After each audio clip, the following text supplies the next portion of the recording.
Eduardo Alonso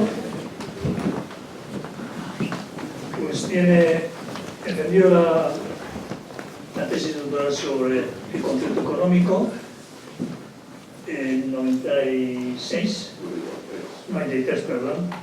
Sí, perdón, 93. Y este... 1800, no, 1900. Sí lo ha pasado. Eso hubiera sido muy buena señal. Lo defendí en el siglo pasado, la tesis. Y en este proyecto, pues, sí, es verdad, terminamos y nos embarcamos en el proyecto. Y actualmente es el director del Centro Ituna. Aunque me presento antes como director, pero al señor rector no se le contradice. Y en realidad el director en este momento es Eduardo Alonso. Pues tiene 30 monografías de 150 capítulos de libros y también otra dimensión suya es la historia empresarial, como dos elementos.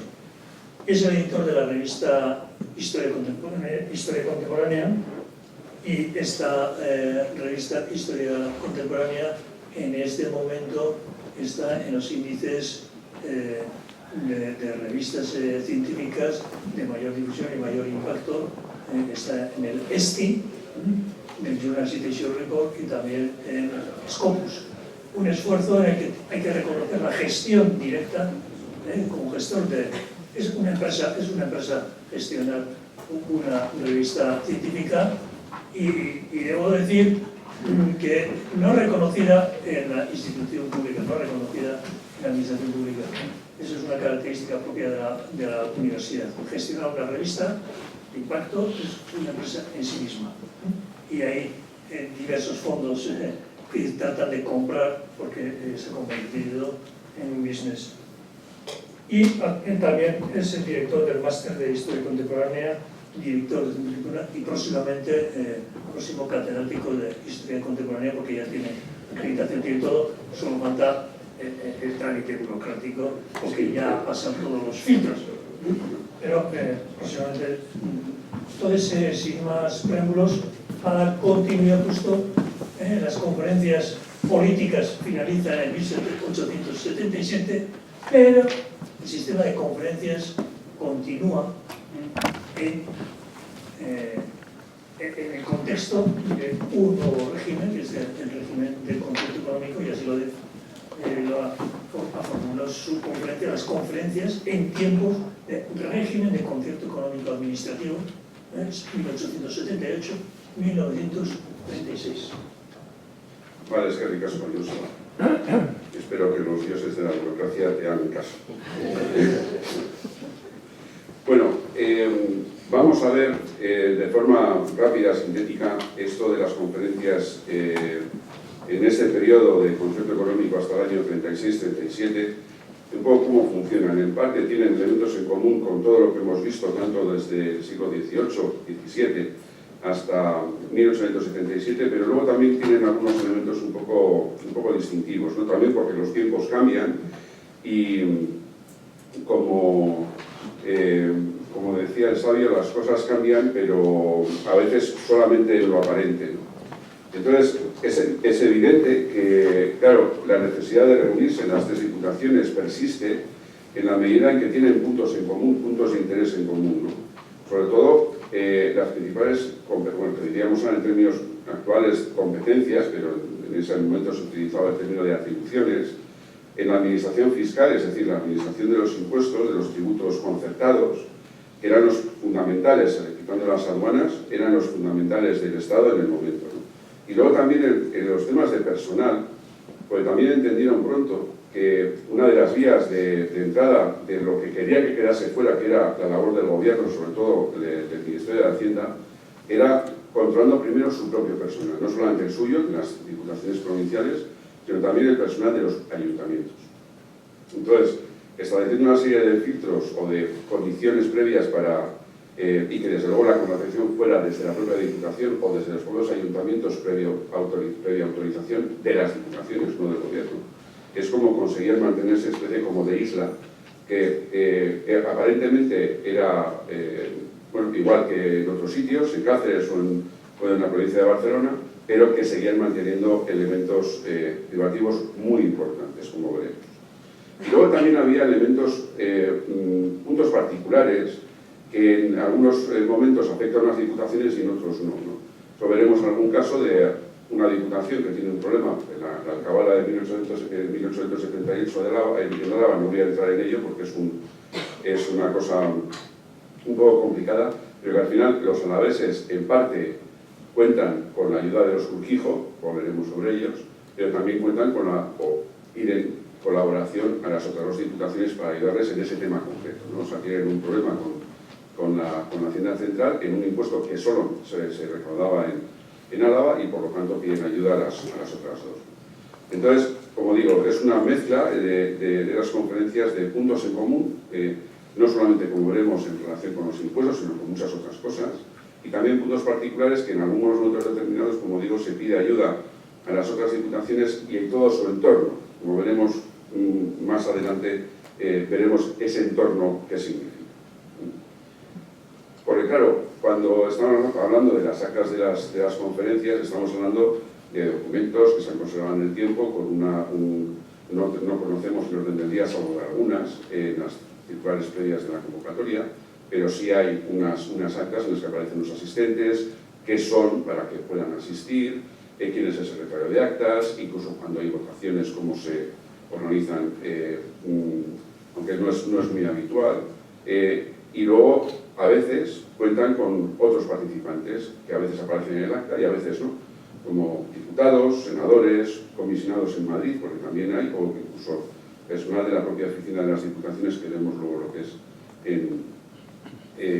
incluso otros que no tienen por qué estar. Es decir, en la España de la Restauración, porque el núcleo fundamental de nuestro trabajo es en la época de la Restauración, es la famosa España del caciquismo, ¿no? La España de que cada provincia había alguien que era el que manejaba los hilos dentro de la provincia. Claro, el sistema caciquil siempre se ha entendido como que es un sistema que va de arriba abajo, es decir, el gobierno manda, sí, pero claro, tú, es el viejo dicho este del que paga manda, pero el que no paga, no manda.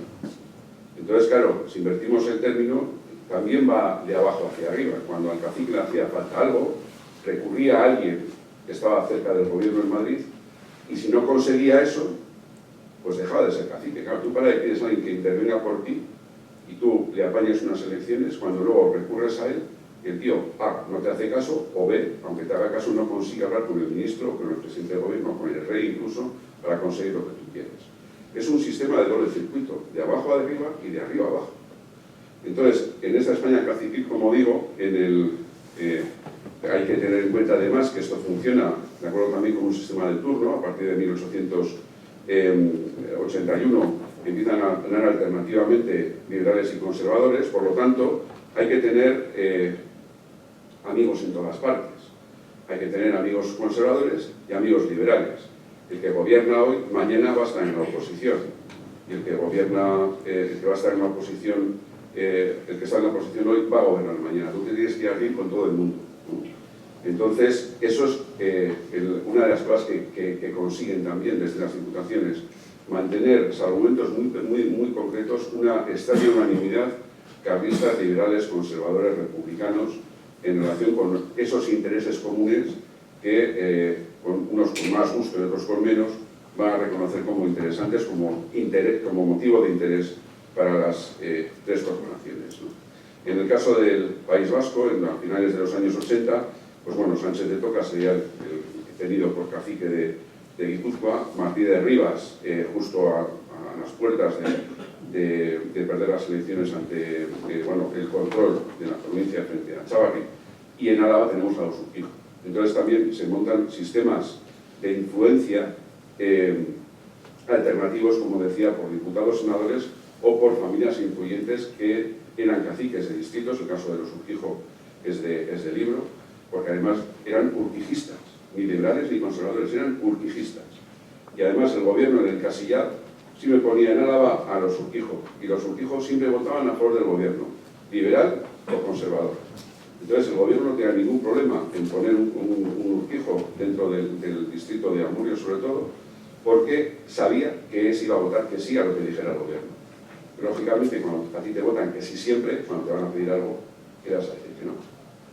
¿Me explico? Entonces, es un sistema de favores en los que las diputaciones también participan, ¿no?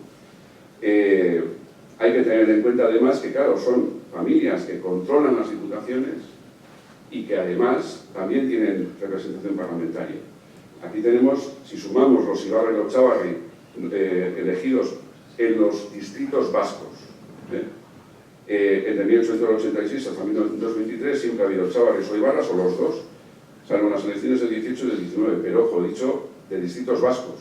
Hubo Ibarras y hubo Chávarris en distritos de Laredo, de Miranda de Ebro, de Medina. Es decir, que había cuneros, para entender los vascos en otros distritos, que también efectúan esa labor de correa de transmisión.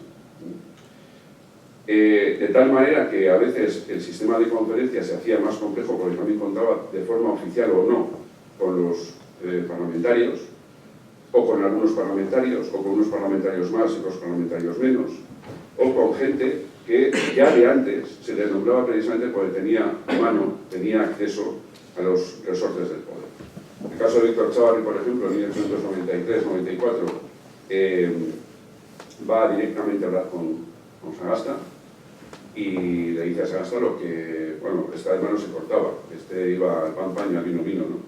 Y al final consigue que Sagasta le contradiga en el tema del cupo de las perras al ministro.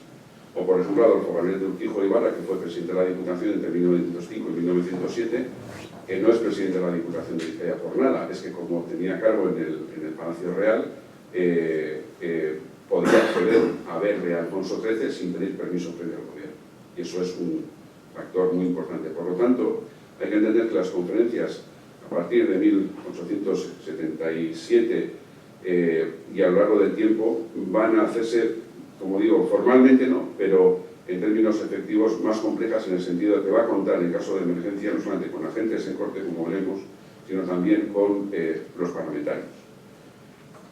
Bien, he comentado que también hay comisionados en Madrid, y entonces hay una oficina que se monta después de la Primera Guerra Mundial, en los años 20, en la que se centralizan, para entendernos, todos los asuntos pendientes en todos los expedienteos de los ministerios, que veremos que las diputaciones no tenían intereses en un aspecto estrictamente tributario vinculado al concierto económico, que eso a todos se nos puede ocurrir, sino en muchas otras cosas, ¿no?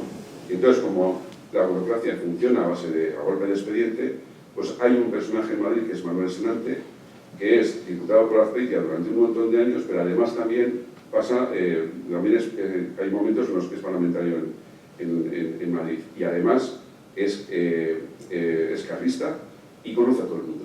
Y entonces, por medio de él, es por el que muchas expedientes, muchas gestiones se van a organizar, como digo, desde esa oficina de las diputaciones que inicialmente funciona esencialmente desde la oficina de Manuel Senante y que luego ya se va a organizar como una oficina permanente pagada por las 3 diputaciones con un local, unos muebles, una máquina de escribir y un empleado, ¿no?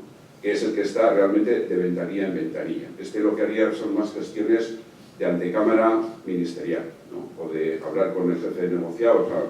Pero luego había otro empleado que se dedicaba a lo que era la labor menuda de meter el papel en la ventanilla. Y luego hay gente que no debería estar porque no era ni parlamentario, ni diputado, ni nada, como lo el caso de Horacio Etxebarrieta en la renovación del concierto del año 25, que va a actuar de intermediario entre las diputaciones y el gobierno para solucionar el problema de la quiebra del crédito de la Unión Minera, que no voy a entrar porque nos llevaría muy lejos, principalmente porque a él le deben 3 millones de pesetas y si quiere cobrar, pues tiene que hacer gestiones él. Entonces, al final consigue amarrar ese acuerdo entre el gobierno de la dictadura del Primo de Rivera, que también condiciona la renovación del concierto, a que precisamente la Diputación de Vizcaya, sobre todo, pague el agujero de la quiebra del crédito de la Unión Minera, que se soluciona en 2002. Es decir, que todavía esto tuvo muchos flecos, ¿no? Pero como digo, al final, el asunto es que Francisco Freijero, que no tenemos foto porque era un funcionario que, pagado, como digo, por las 3 diputaciones en esa oficina, era el que iba a las ventanillas, a meter los papeles, a meter el expediente, o por ejemplo hay una historia divertida con el funicular de la Rineta, que el año 25-26, que las diputaciones hacían las obras sin pedir permiso previo, porque tenían el dinero para hacerlo, ¿no? Entonces, cuando empiezan a hacer el funicular de la Rineta, se dan cuenta de que el ancho de vía no es técnicamente conveniente. Y entonces lo cambian. Y entonces le dicen a Freijero, oye, Madrid, vete a Fomento, vamos a obras públicas, y diles que hemos cambiado el ancho de vía, ¿no? Porque no es un tema técnico y tal. Y entonces, para el tipo, con toda su inocencia, se va a la ventanilla del ministerio y dice, oye, es que hemos cambiado el ancho de vía. Y claro, el funcionario del ministerio se le queda horrorizado, y ahí volvemos a la ventanilla, o sea, ¿cómo que están haciendo la obra si no tienen permiso? Pues no, bueno, han estado haciendo una maqueta, no sé qué, o sea, el tío salió como por donde pudo, ¿no? Y claro, luego protestó, claro, oye, avisadme que no habéis pedido, porque claro, si no, el que queda mal soy yo y corremos el riesgo de que la siguiente vez que hablar con ese funcionario la viemos, porque efectivamente había podido salir y el otro se lo había medio creído, pero en fin, había salvado las formas, ¿no? Pero como digo, tenían, incluso como personal, y va a ser uno de los motivos también de debate dentro de las buenas conferencias, qué proporción paga una diputación y otra, tanto del sueldo como las oficinas, todo el material burocrático, papeles, etc., ¿no? Por lo tanto, cuando hablamos de las conferencias y de sus proyecciones, estamos hablando de más cosas que simplemente la mera reunión de 2 o 3 diputados por cada una de las diputaciones provinciales. En términos cronológicos, numéricos, para entenderlos, más o menos entre los 161 años que hay entre 1775 y 1936, hay un par de reuniones al año, más o menos. Son reuniones que vemos también en la fase a partir de 1878, se van a concentrar sobre todo en Donosti, se van a concentrar en Bilbao y en Vitoria. Hay que tener en cuenta que en Donosti, sobre todo en los meses de verano, solía aterrizar por ahí el rey y la regenta. Y entonces era un buen momento, era una buena oportunidad para hablar directamente con la regente o con el rey, o por ejemplo lo que pasaba cuando Alfonso XIII venía aquí a Bilbao. Hay que tener en cuenta que Alfonso XIII no tenía palacio en Bilbao. Es decir, cuando iba a Santander iba a la Madalena, cuando iba a Donosti iba a Yepes, pero cuando venía a Bilbao no había palacio. Tenían que acoger en su casa pues el conde de Zubría, el marqués de Triano, en su casa, en su habitación. Claro, uno que te ha ensuciado las sábanas le vas a negar una merced. Esas cosas no se hacen, ¿no? Entonces, el tener que depender del hospedaje ajeno hace que algunos significados miembros de la oligarquía vizcaína, al final, después de ese verano, en la primavera siguiente, sean convertidos nobles condes o marqueses. Eso es una cosa curiosa que hay, porque los presidentes del Sporting y varios de ellos, después de que viene Alfonso XIII, les hacen marqueses entre marzo y mayo del año siguiente. Luego también en Bilbao, a veces porque es más fácil venir de Vitoria a Bilbao que de Vitoria a Donosti, y luego en Zumarra, que está bien por el ferrocarril de Bilbao a San Sebastián. En Madrid, como he comentado antes, porque hay veces que hay reuniones que se convocan en Madrid porque están negociando en Madrid y a veces cuentan con los parlamentarios y a veces no, pero en Madrid también es un punto de reunión, no tanto numéricamente, pero sí en cuanto a contenido de cierta relevancia. Y luego en Pamplona, porque también hay momentos en los que los navarros, por eso en el libro pusimos y eventualmente Navarra, ¿no? Los navarros tenían un problema, en el sentido de que los navarros eran, pero no eran primos. Es decir, los navarros siempre insistían en que ellos tenían un sistema distinto, la ley fraccionada les, sobre todo, las principales diferencias que no tenían caducidad. Claro, las provincias tenían que negociar cada X tiempo el concierto, los cupos, etc. Pero los navarros, hasta que no les llamaban de Madrid, ellos no movían un dedo, ¿no? pero al mismo tiempo, en la medida en que el Estado cada vez interviene en más elementos de la administración pública, tienen crecientes problemas de colisión, de lo que llamaríamos ahora de conflicto de competencias, ¿no? Y en eso, como las provincias de Vizcaya, Álava y Guipúzcoa normalmente también suelen tener esos problemas, es un buen sistema el ponerse de acuerdo a la hora de cómo se enfoca este problema, a con quién tenemos que hablar, cómo tenemos que convencerle, cómo le convencemos, cómo conseguimos la seguridad o la garantía jurídica en la medida de lo posible de que esto no vuelva a ocurrir. En fin, había muchas modalidades de soluciones a los problemas, como digo, muy variados, y por lo tanto los navarros a veces mandaban una representación extraoficial para enterarse, pero luego también ellos tienen sus propios sistemas de interlocución en Madrid, ¿no? Por lo tanto, a veces es más coordinación de intereses que generar una representación que se vaya luego a Madrid a negociar X o Y. Para que veamos, esto es un listado de puntos a tratar en una asamblea, en una conferencia del 19 de mayo de 1926, para que veamos cómo hay muchas cosas que van en relación con los impuestos, incluso impuestos que no son impuestos provinciales, ¿no? El primer punto de orden del día es la limitación de facultades de los ayuntamientos que no den la imposición máxima de arbitrios municipales sobre la cerveza. Bueno, esto que tiene que ver con las diputaciones, mucho. ¿Quién autorizaba los arbitrios de los ayuntamientos en el País Vasco? Las diputaciones. Entonces, cuando se limitaban las facultades a los ayuntamientos, así en abstracto, se le estaba limitando a la posibilidad de hacer esas autorizaciones en las diputaciones. Institutos de higiene, esto es plena dictadura, y en la dictadura se hace un montón de normativa social. Entonces, hay que generar institutos de higiene provinciales. También algo parecido a lo que pasa en el punto 25 y 25 de bibliotecas populares. Hay una norma que obliga a las diputaciones a establecer bibliotecas populares. Entonces, claro, como les obliga, pues, ¿qué hacen? Pues dicen, bueno, tampoco pasa nada. Nosotros lo que pasa es que no tenemos como tal un instituto de higiene, no tenemos como tal una biblioteca popular, pero sí tenemos bibliotecas y sí tenemos ambulatorios. Pues es tan sencillo como poner una placa y cambiarle, en lugar de la biblioteca de Sagarmina, le ponemos biblioteca popular Fidel de Sagarmina, es cambiar la placa. Pero no hay que volverse locos, es una forma de cumplir la norma, pero sin aparentemente cumplirla, ¿no?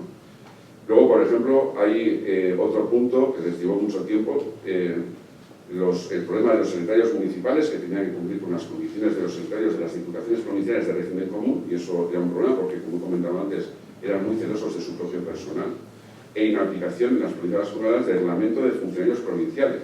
Pasa lo mismo, la gestión de su propio personal dependía de su propia gestión, o debería depender de su propia gestión, sin permiso, autorizaciones ni controles de ningún caso del gobierno central. Y estamos hablando de dictadura de Primo de Rivera, esto no es un momento en que en principio es un gobierno dictatorial, ¿no?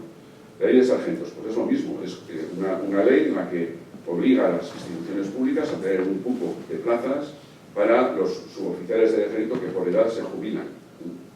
Bueno, aquí no se quería cumplir, por lo mismo, porque te van a venir, sobre todo en las policías provinciales, los miñones suboficiales del ejército español que no sabes de dónde son.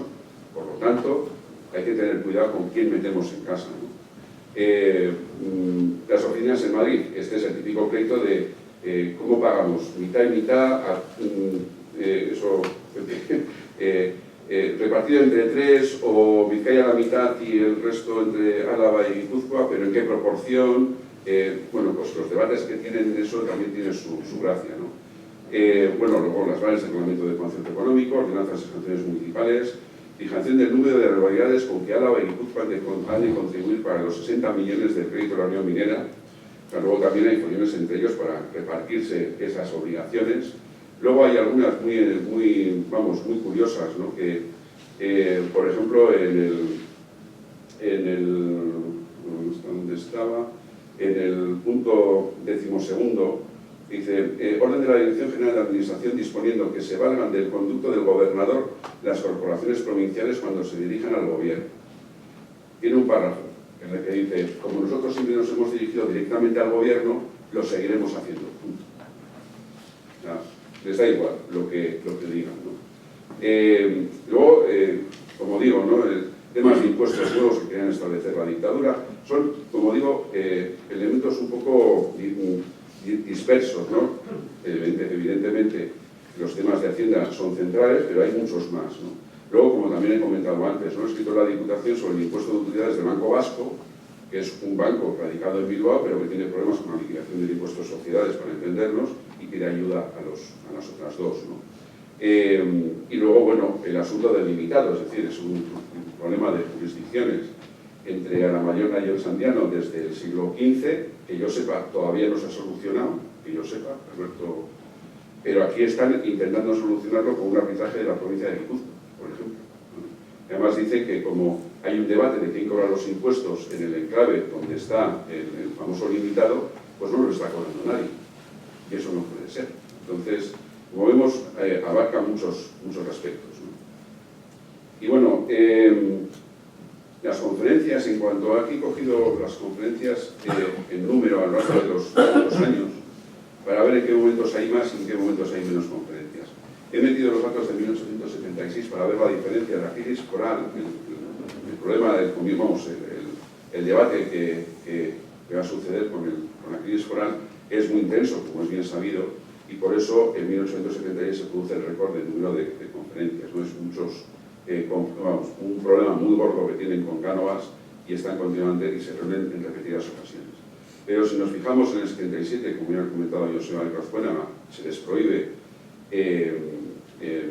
hablar entre ellas previamente, extraoficialmente ya eso sería otra cuestión. Y en 1878, justo cuando se está negociando y se aprueba el primer concierto, solamente se reúne una vez. Y eso quiere decir que se saltan la prohibición de Cánovas dentro de lo razonable. Es decir, la negociación de Cánovas en el primer concierto económico lo hacen con las tres diputaciones por separado. Y eso, hay una carta de Manuel María de Bortázar, Munibe, descendiente de Villarranca, por parte materna, en el que dice: es la última vez que las diputaciones no negocian, o sea, no tratan previamente qué es lo que quieren, cómo lo quieren y cómo lo van a conseguir. Las tres. Si vamos uno por uno, nos dan hasta el carnet de identidad. Eso así no se puede funcionar.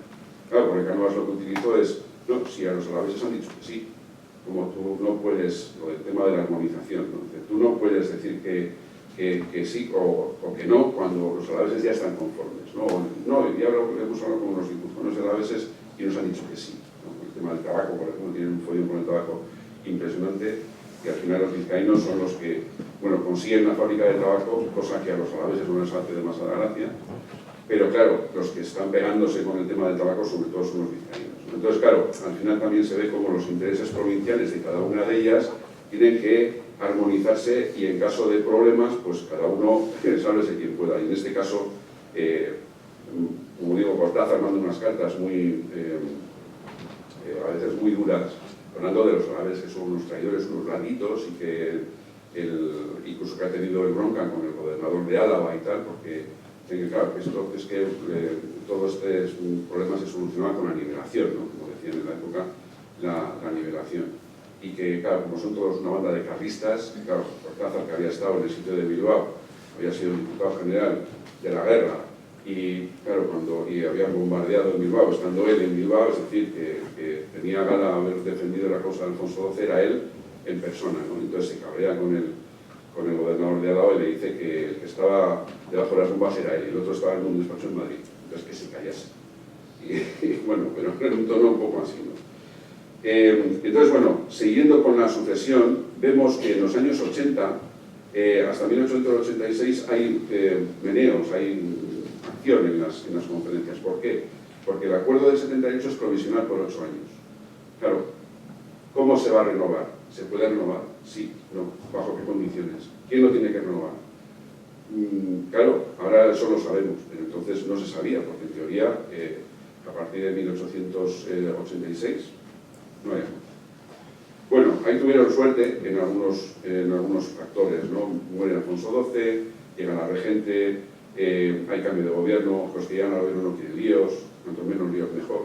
No hay que perder de vista que el concierto en parte es un instrumento de pacificación.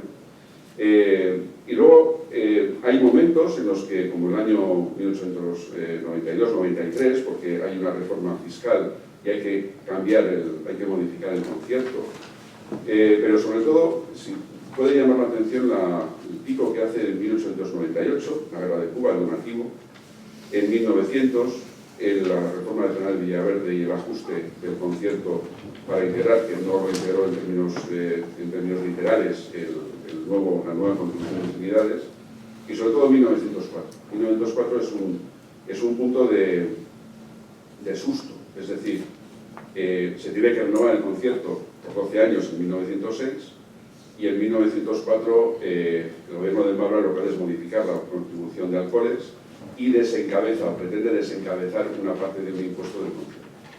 Es decir, es el primer intento de descabezar un impuesto. Y eso, a 2 años o año y pico, vista de una renovación del concierto, era muy peligroso. Por lo tanto, no solamente se produce un incremento de la actividad de las diputaciones en esas conferencias, a ver cómo arreglan lo de los alcoholes. Tenemos correspondencia, por ejemplo, de Benigno Chávarri, que se chivaba a Maura de las reuniones que tenían las diputaciones, porque él también como parlamentario a veces era invitado, como digo. Pero bueno, es un momento especialmente delicado y también, bueno, pues la aparición de la Liga Autonomista, en fin, hay un momento agitado en términos políticos y en relación concretamente con el concierto. Después, ¿por qué hay, por ejemplo, en 1907 tantas reuniones? Porque una vez que han negociado el concierto en el 6, porque están con el proyecto de ley de reforma administrativa de Maura. Aquí ven un agujero, una opción, una posibilidad de ejecutar una cosa que, bueno, que más o menos se había intentado en 1885, que era la reintegración foral. Entonces, bueno, vamos a ver si conseguimos una reintegración foral bajo el paraguas de esa ley de reforma administrativa, cosa que no se aprueba la ley, por lo tanto no se va más allá, ¿no? Luego, por ejemplo, las reuniones de 1916 no son reuniones esencialmente para negociar nada con los de Madrid. Son 2 reuniones que tienen como principal objeto ponerse de acuerdo de que pagar 500.000 pesetas más de cupo y ponerse de acuerdo entre las 3 diputaciones de a ver qué proporción pagan cada una de ellas. Claro, como el total tiene que ser de 500.000, si yo pago menos, alguien tiene que pagar más. Y entonces están todos tirando de la cuerda para pagar lo menos posible, ¿no? Entonces, sobre todo los vizcaínos estaban, claro, como eran ricos y multimillonarios y tal y cual, pues lógicamente, sobre todo los alaveses siempre estaban diciendo, no, nosotros somos pobres, pocos, desgraciados y no podemos pagar más. Entonces, no es un problema con el Ministerio, al Ministerio le daba igual, porque iba a cobrar 500.000 pesetas más, pero es un problema interno para coordinar intereses, como digo, de unos y de otros.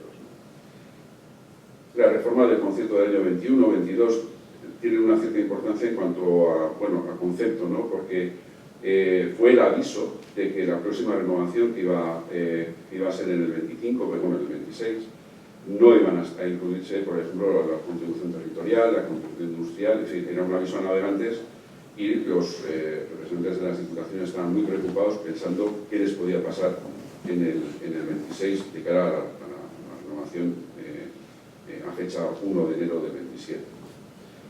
Luego, bueno, la oportunidad vino con la quiebra del crédito de la Unión Minera y entonces ahí el gobierno transigió en la renovación, una renovación aparentemente ventajosa, aunque luego, como vemos en las reuniones mantenidas a partir del año 26 hasta prácticamente la guerra civil, vemos que no hay muchas reuniones, pero sí hay más frecuencia de reuniones.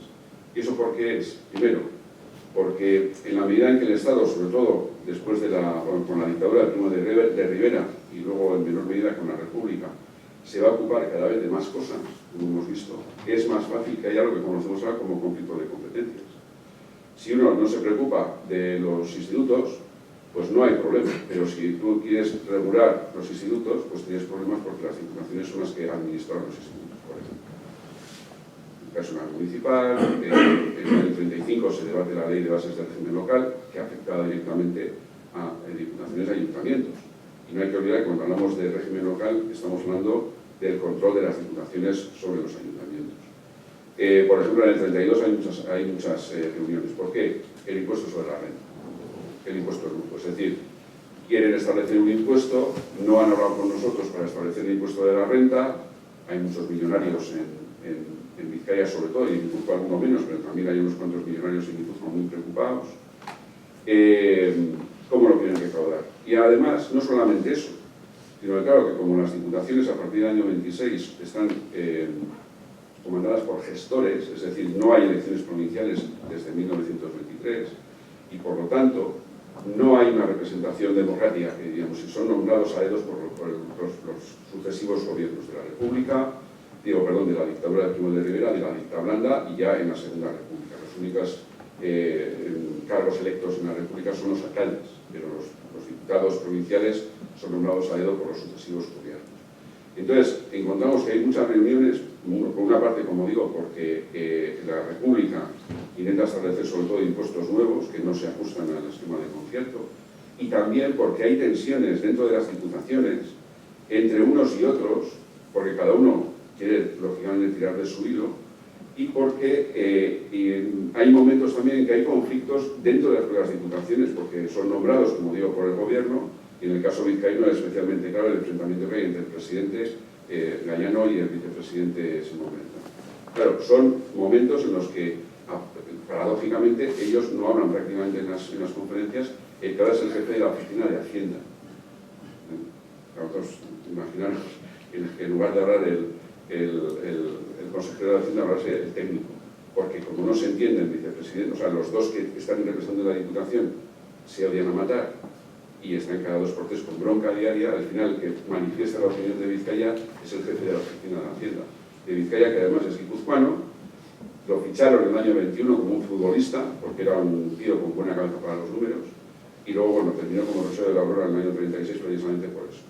Entonces, leyendo esas actas se ve un medio enfrentamiento, porque cada una de las diputaciones pretendía tirar de su hilo, pero también incluso dentro de la propia Diputación de Vizcaya había conflictos y serios que les impedía no ya ponerse de acuerdo entre las 3 diputaciones, sino incluso en el parecer de la propia Diputación de Vizcaya. Si a eso le sumamos el problema de la recaudación, el problema de la depresión económica, el problema de que les faltaba dinero para pagar el cupo, tienen que pedir un préstamo de 10 millones al Estado, pues la Diputación de Vizcaya, pues bueno, por eso da también el por qué se hace una mayor frecuencia de reuniones en este periodo, ¿no? Incluso también en el año 32, en el 34, en el 35, otro motivo no de litigio entre las diputaciones, pero en relación con el Ministerio, es por la actividad de los jurados mixtos de utilidades, los que repartían los reales imponibles de las sociedades anónimas a cada una de las haciendas, ¿no?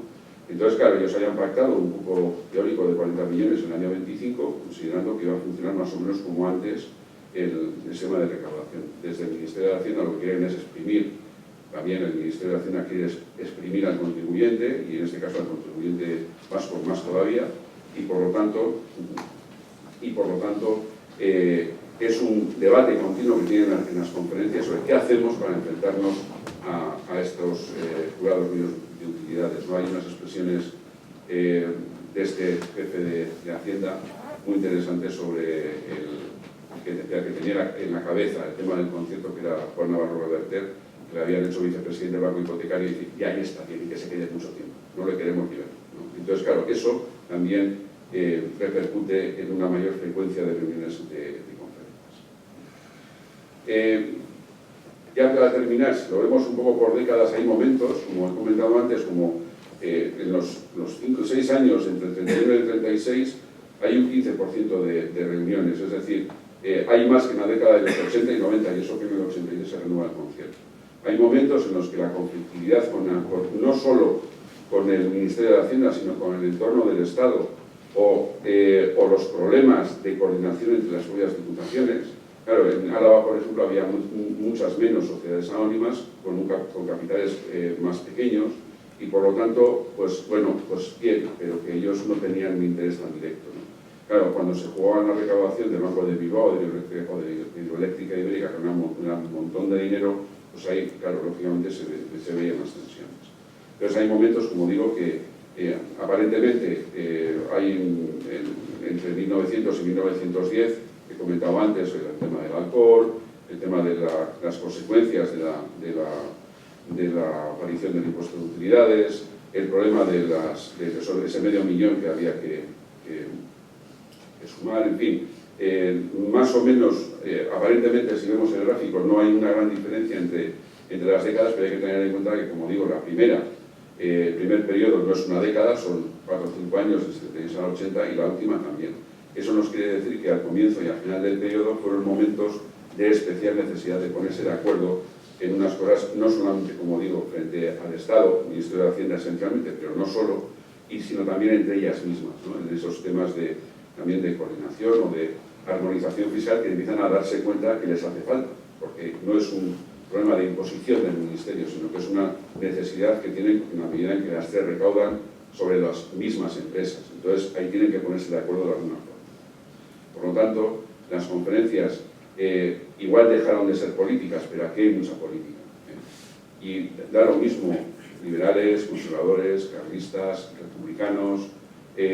Al final, todos defendían unos intereses muy parecidos. Era la defensa o la pretensión de que el Estado interviniese lo menos posible dentro del País Vasco. No solamente en el tema fiscal, porque ahí les iban las lentejas, sino en muchas otras cosas. Por lo tanto, el interés de mantener esas relaciones, esa coordinación y esa postura común frente a Madrid, hablando en términos generales, se mantiene en el tiempo. Otra cosa es que, bueno, aquí pues, encontramos una oficina, encontramos en algunos momentos la representación de los propios parlamentarios que hacen de lobby para defender los intereses del País Vasco y, por lo tanto, a veces cambia un poco la configuración externa, pero internamente pues, son para lo mismo. Y sin más, pues muchas gracias por su atención.